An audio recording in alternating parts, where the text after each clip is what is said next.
everybody and welcome back to my channel. I hope you're all well. So this video is probably going to be a little on the short side. I just want to kind of explain. So I had another video planned, but it took a lot longer to research than what I thought, and I'm still not done with it. The time that I would have normally spent on my True Crime Tuesday videos, I spent some of it on my flu video, which came up on Sunday. So as you're watching this, it will have come up, and I didn't want to burn myself out. So I thought instead of doing the case I planned to do today, I would do a different case which I knew would be a little bit shorter. So I hope that's alright with you all, and the case that I was going to do, I will do next Tuesday, so you'll still see that. So yeah. Also, I'm a bit of a mess today. I don't even know what makeup look I'm doing, so bear with me. Bear with me. It's a Sunday, I'm feeling ill. This video is about a girl called Brenda Spencer, and you've probably never heard of her before. I knew I hadn't. And she was born the 3rd of April 1962 to her parents Dot Spencer and Wallace Spencer. But her mum did not stick around. Her parents got divorced, and her mum literally had nothing to do with them. Like 0%. We don't even know where she is now. She kind of just left, started a new family. So her and her dad, they lived in San Diego, or more specifically San Carlos, and that's kind of like a neighborhood in San Diego. And they lived directly opposite a little elementary school, which was Grover Cleveland Elementary School. And it's safe to say they didn't really live a life of luxury. They lived actually in quite bad poverty. So the house had no furniture in it. All it had was a single mattress which they had in the living room floor, and the only other things inside of the house were like empty bottles of alcohol everywhere, like whiskey, beer, because her dad was a little bit of an alcoholic. He just very absent. He wasn't around a lot of the time. He was either working or getting drunk. So Brenda never really had like anyone to guide her in life, you know. She didn't really have any close bonds with anyone. Wallace, he was also verbally abusive apparently. So this kind of explains a lot about this girl, to be honest. Whenever the events of, well, what I'm talking about in this video took place, she was 16, she was 5'2", she was described as being unusually skinny, she had like long ginger hair, it was bright red, and one of her classmates described her as pretty crummy looking, so I just found that quite funny. And one thing to note about her is she was a really good photographer. Like, she even won an award for this, which pretty impressive, and everyone thought that she could have been a photographer in her future, like if she kind of didn't do what she did. She had no interest in school whatsoever. Like, a lot of the time she didn't even turn up. She would just kind of go somewhere and smoke or do drugs.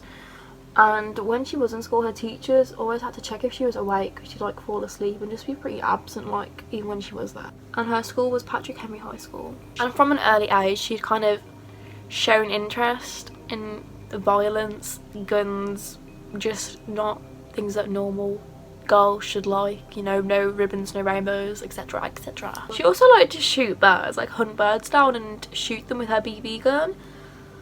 Which, I mean, everyone who knew her, she didn't really have any close friends, but everyone who knew her said she wanted to like shoot policemen. She hated policemen, and she wanted to do something big to get on TV, which, I mean, she did. She managed that one, I can tell you that now.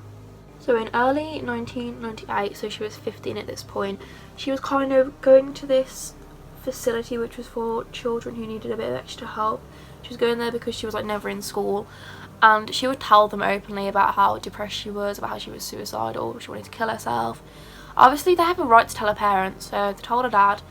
He literally didn't care. He was just like whatever, like he literally did not care for this girl at all. So the signs were there, people were trying to help this girl, but she told people in this facility she'd been depressed for literally her whole life. She tried to kill herself multiple times by like overdosing and stuff, and it obviously never worked, and this kind of made her feel like even more of a failure. Like, she wasn't good at anything in her life, and she couldn't even kill herself. Like, she felt like a really big failure. So the summer of 1978, which is the year that she was like in contact with people saying she was suicidal and stuff, she got arrested. So the elementary school, which was like across the road from where I mentioned earlier, she was shooting the windows out of it with her BB gun, as you do. Obviously, like, she got arrested for this, and as well for like unrelated charges for burglary. Like, she broke into someone's house for some reason, or he'd stole money or something, because she didn't have any of that. And yeah, obviously like nothing was really done, like no charges were dropped, but at this point she had a bit of a reputation. Like, everyone knew she wasn't a very nice girl. She was very like hostile and just a bit aggressive, so people kind of knew who she was, but not for the right reason. Now, because of these like charges and this arrest, she did have a parole officer, and in December of the same year her parole officer wanted to like do a psych evaluation to see what she was like, how she was coping, and this revealed that she wasn't okay and she was very depressed, obviously, as we knew. And she told her dad and said, look, I want her to go to like a specialist unit to get better. And her dad was like, nah, refused. I just find this so annoying. It's like people were trying to help her and this could have been prevented. Like people knew she wasn't okay, but like her dad literally didn't allow help. And I think her dad should be like, obviously it's not his fault that she did this, like he didn't know she was going to do this, but something should have happened to her dad because he could have helped her and this could have been prevented. Okay, I'm not laughing because this isn't funny, but it's just like it makes my brain go what. So a few weeks after this, it was Christmas, you know, it was December, and he knew his daughter was very depressed, she wasn't doing great, she was just very suicidal. So she said to her dad, for Christmas can I get a radio please? And her dad's thinking, you know, I could get her a radio, or I could buy her a gun. A gun? He bought her a semi-automatic gun with 500 rounds of ammunition. And she said in a later interview, I asked for a radio and he got me a gun. I think he wanted me to kill myself. It's not funny, it's sad, but like, what's wrong with her dad? What is wrong with him? Like, I haven't already put the pieces together. We've got a very depressed, suicidal and irrational girl. She's just had a gun, which she now owns. She got loads of ammunition and she lives across the road from a school full of children. I'm just going to give you a second to think about what could happen next. You thinking? Well, I'll just tell you. So, January 29th of 1979 comes around. And it's a Monday morning. And she called in sick for school, like, she just didn't want to go in. And her dad wasn't around to, like, say, you know, you have to go into school or whatever. And she did this often. So she was at home, and this meant she saw the children going into school. And they were kind of waiting for the principal to come and open up the gates. And this was Principal Burton Wag, I think that's how you say it. She sees these children. She gets a gun, goes to her bedroom window and starts shooting the children. So the principal, he was like there, you know, he's about to open the gate.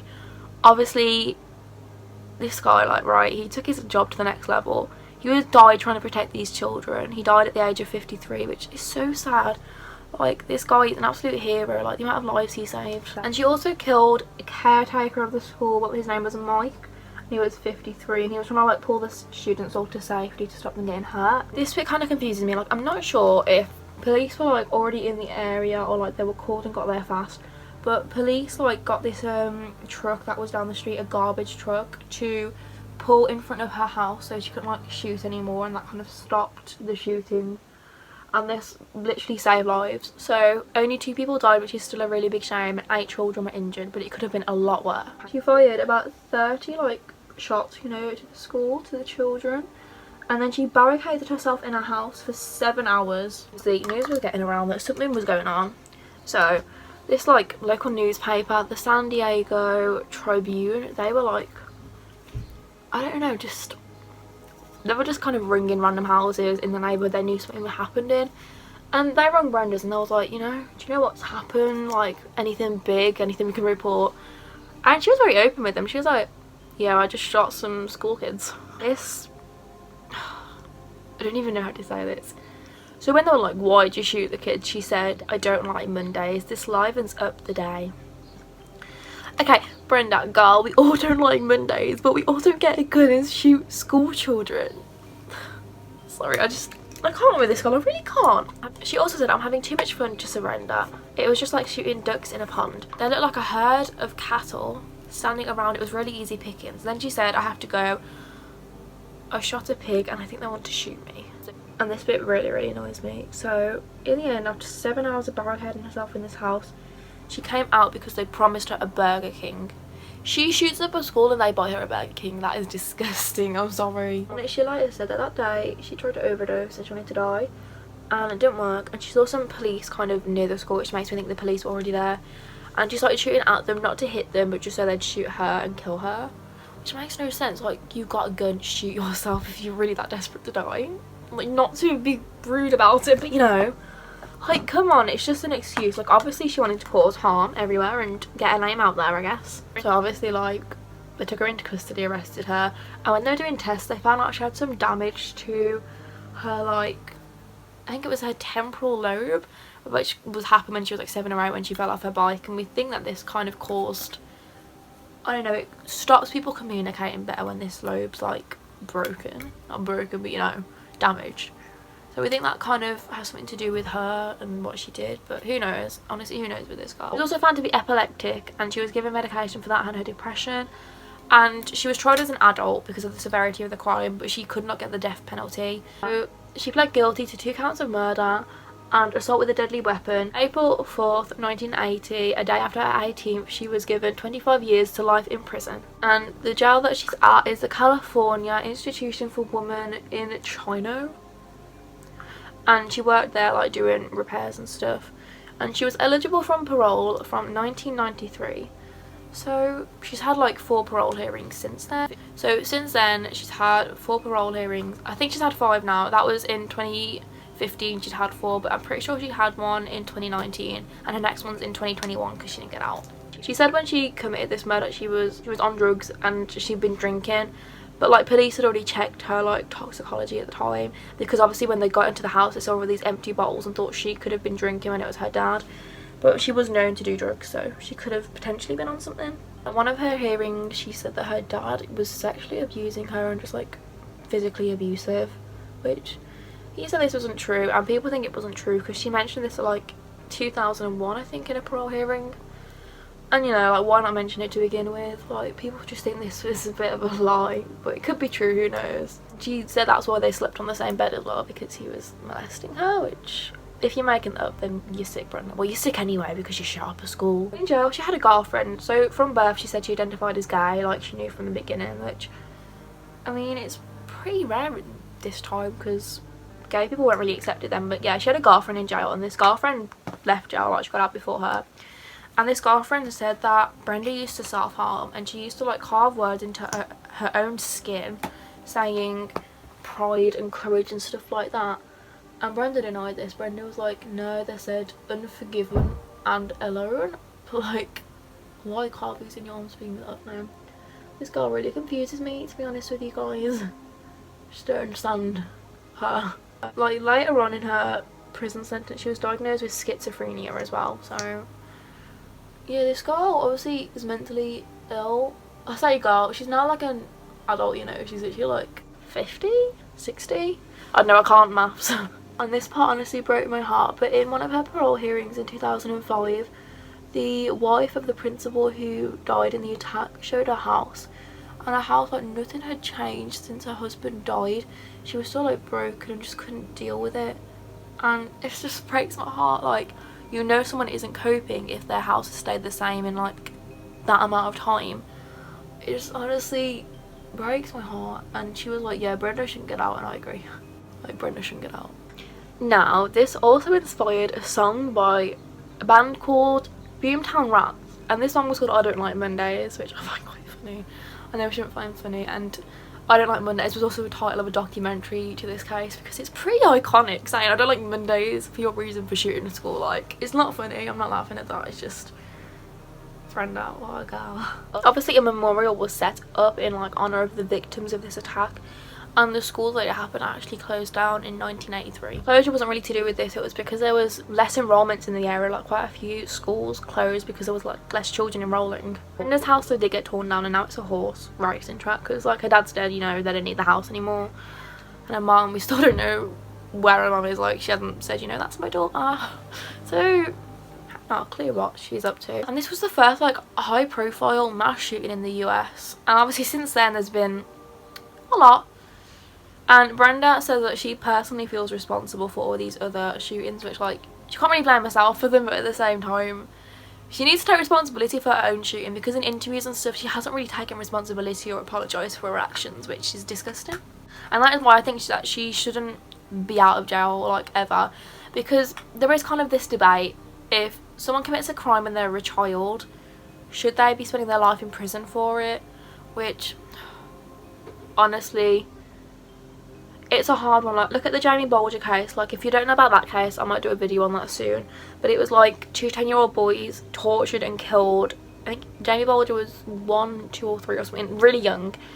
And both of the boys were like let out of jail, like they didn't spend loads of time in jail. And one of them's a repeat offender and one of them isn't. It's like, it's a really hard one, especially whenever this girl, like, she's very mentally ill. That's not an excuse to kill people and shoot schools.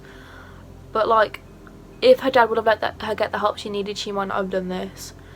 And I'm glad she didn't get the death penalty, but at the same time, I think that she could do something like this again. Like, I don't know, it's a hard one. What do you guys think? Let me know. But yeah, if you enjoyed this video, give it a thumbs up, and I'll see you in the next one. Bye guys!